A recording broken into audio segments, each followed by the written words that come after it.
It's not the other way around. That power is severely weakened. It must be restored, or we too will end up like the British Empire on the ash heap of history. And that is something I am unalterably opposed to. Ladies and gentlemen, you've been very patient. Thank you very much.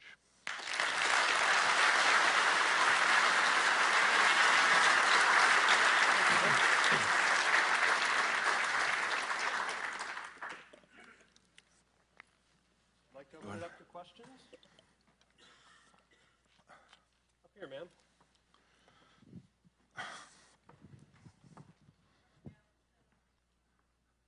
Gallant Seminar 10. My question is, as you mentioned, us getting better as an Army, but one of the things I found interesting is the Theater Security Cooperation Program, where our factories build equipment for other countries, whether they pay for them or we do. I'm interested in your thoughts about that and how we might build our allies and perhaps use our finance and work with them that way to fortify ourselves as well. Thank you.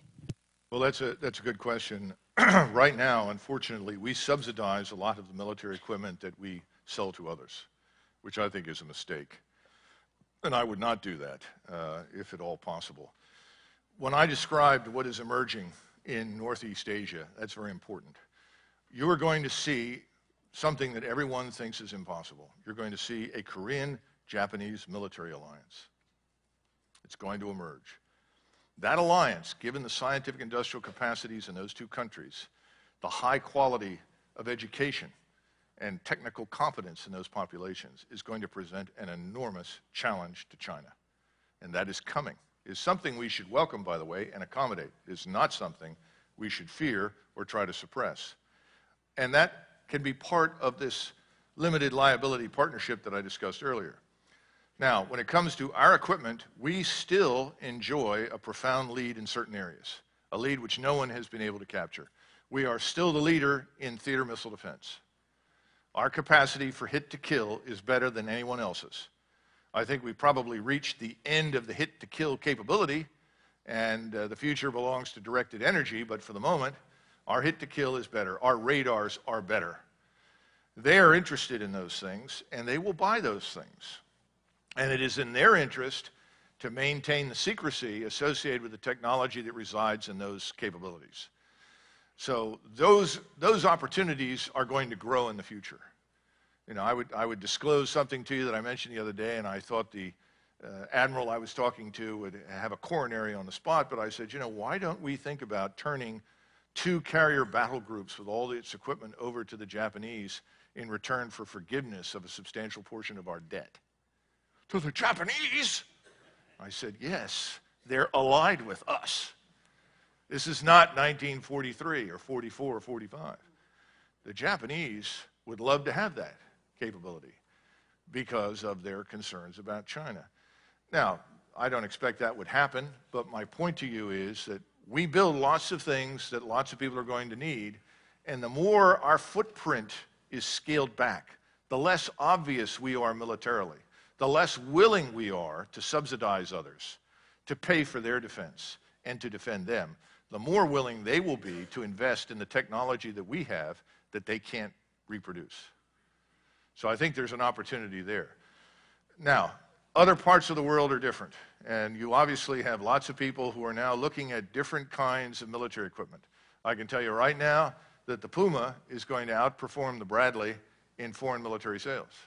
It already is. You're going to see that in a lot of other areas in the future. It's going to become much more competitive than it has been for us. For the last 35, 40 years, we've enjoyed this position of unchallenged supremacy, and people have bought our things as a result. I think that's going to diminish somewhat. So we're going to have to compete technologically in ways that were not the case 10, 15, 20 years ago. Next question. Over here. I'm Rick Whittle, and I'm a guest in Seminar 21. You didn't make an animal sound. What's wrong? Not in uniform. I wonder, you sort of waved at the importance of unmanned systems when you talked about ISR, but I wonder where you see that kind of technology going, and how important will it be, not only unmanned aerial vehicles, but unmanned sea systems, unmanned land systems? Well, there's a reason I did that. My firm is under contract with the Department of the Navy to provide the conceptual support for the design and development of unmanned vessels, surface vessels, semi-submersibles, and submersibles. So I don't hit it very hard because I don't want to be accused of lining my own pockets by encouraging all of you to go out and buy an unmanned system. But the truth is, you're right. We are going to see unmanned systems proliferate. By the way, they're going to proliferate in other countries because it's much less expensive and much easier to employ than people. I mean, I always love my famous Iranian submarine story from the 1990s. I don't know if you're aware of it, but the Iranians purchased a very expensive diesel submarine. Then they brought a crew on it, and they trained for 6 months. And at the end of the 6 months, they went without their foreign instructors to sea. And the submarine went down, and it stayed down, and stayed down. And it turned out that one of the hatches was left open. So the Iranian Minister of Defense said, well, let's recover the submarine. Obviously, the crew is not very important. The point is, Iran will have a much easier time in the Straits of Hormuz and in its own littoral waters if it invests in and employs unmanned systems. And unmanned systems, very good ones, by the way, are being built in the Emirates right now, in Dubai and Abu Dhabi and other places. So we're going to see these things proliferate. That's going to change things. I think on land, it's a much more problematic issue. If you look at the algorithms and the complexity associated with trying to build a vehicle that is unmanned, that's going to traverse terrain and make decisions and defend itself, it's a nightmare. It's much easier in the air. The unmanned aerial vehicle market in the air has probably peaked. It's just about saturated right now. That doesn't mean it's not going to continue. It just means that it's overwhelmed. The undersea unmanned systems is just beginning. And the lethality that that can bring to warfare at sea is beyond belief. And again, remember, if you go into the United States Navy and you talk to people privately, not publicly, but privately, they will tell you there are really only two classes of ships: submarines and targets.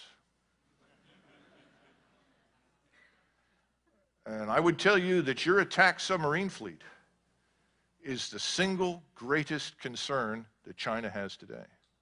And that attack submarine fleet, just a few boats, can literally shut that country down. That kind of military supremacy is not open for discussion. When I listen to people talk about, well, maybe we don't want to build the Virginia class, maybe we don't want to build the new missile boat. No. You want those things. That is absolutely vital to our global maritime supremacy. And the things you can do with these boats is beyond the scope of our discussion today. But those are the kinds of decisions we have to make.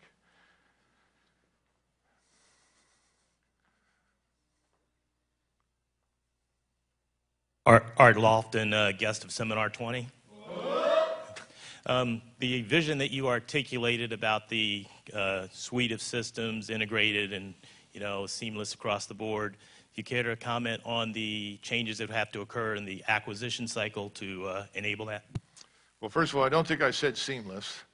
I avoid that term because everybody uses it and it's nonsense. Nothing is seamless. We know that. And no network is perfect. I mean, how many times has the computer network at the Army War College failed? So the notion that the network is perfect all the time is crazy. Acquisition, I touched on it in the previous slide, but one of the things that we've done very badly over the last 25, 30 years is that we have tended to listen carefully to the advertising pitch as opposed to looking at the performance of the thing people are trying to sell us. So that very frequently we invest a lot of money and what we invested in doesn't turn out to deliver what was promised. We have to do a much better job. And one of the ways to do that is to avoid what I call the perpetual search for unobtainium. Unobtainium was General Shinseki's silver bullet vision for FCS. Build me this vehicle that can fit into a C-130, that will be invulnerable, invincible, invisible when it arrives, and do all of these magical things. And everybody looked at him and he said, what, are you going to break the laws of physics? you know? And I said that, and I was thanked for my interest in national defense and sent away. He also showed me his 34-year modernization program in 1999 and 2000, and I said, well, this is crazy. What do you mean 34 years, and then the last brigade in the Army is modernized? It's by the time this stuff rolls off the, the assembly line in 10 years, it's probably going to be obsolete. So we have to think in terms of using what we know and are reasonably confident works right now, while we keep an eye on what is just over the horizon, waiting to use it when it matures. But we've got to be very, very careful in the future about buying into this notion, I've got it. Here's the silver bullet, General. If you invest in this, you will have perfect visibility of the battlefield. That guy needs to be thrown out of the third floor window right away, and the general needs to be sobered up. Forget it, I will tell you a funny story, by the way. At least I think it's funny. It was, I was on the, very briefly on the, it wasn't Army After Next. It was the Objective Force when they were trying to figure out how to get rid of me. And Newt Gingrich pulled me out of it, thank God, so I didn't have to stay there very long. But sitting on the Objective Force, while I was there, somebody faxed in a photograph of what was called the robotic mule. And Boeing said it would cost $40 million to build this thing. And this mule would magically load up equipment and troops or whatever else you wanted and follow you, without fail anywhere you went. Well, it turned out that particular drawing was from Star Wars. Literally, they took a Star Wars feature, faxed that in. One of my classmates who's now retired was on there, a full colonel, and he had a PhD in physics from MIT, and he just said, this is crazy. For less than $2 million, I can build unmanned vehicles right now. They'll do what you want. So he bought some Toyota land vehicles, RVs or whatever they are, and essentially worked on the software and produced robotic RVs and demonstrated it. That's the kind of thing we can't have. At one meeting I sat there and I said, they wanted the fuel cell. We want the fuel cell engine to deal with the fuel economy requirements. And I said, well, why don't we just go to photonic engines? And everybody said, yeah, what's that? That's great. What's it do? And I said, I described this thing, which at least in theoretical physics exists. You've heard of photon torpedoes, they're photon engines. And people were believing it. I mean, it was like, I said, I've got a future as a defense contractor here. And, ultimately I had to interrupt and said, no, General, I'm not serious, forget it, Next. Hey, sir, good morning. Colonel King, Seminar 2. Hey, sir, you mentioned the Pacific Theater. Was wondering if you could comment on possibly the difference between Europe and the Pacific Theater, and that Pacific is more bilateral agreements versus multilateral, and also the difference in national interests in the theater. Sure. Well, the European region, of course, there is no existential threat to Europe. When the Soviet Union collapsed in 1989, there were 14 million men on active duty in the Soviet armed forces. Today, there are fewer than 1 million. The Russians are in a lot of trouble. They are much like the Arabs in that they are effectively a single commodity economy for all intents and purposes, oil and gas. Putin knows it. I think Putin is probably the most impressive Russian leader, certainly since Alexander III, maybe since Catherine the Great. He understands what needs to be done. That's why he's widely supported inside the country. But as I think you heard Medvedev in one of the speeches that he gave tell the Russian people, you've got to stop looking to the state for answers. You've got to become more self-reliant, more independent. Sound familiar? Putin is very interested in restoring Russian power and influence. A lot of what he says is bluff and facade, which is not unusual in Russian history. In fact, a British ambassador once said that we'd be most concerned about Russia not when it speaks loudly, but when it is quiet.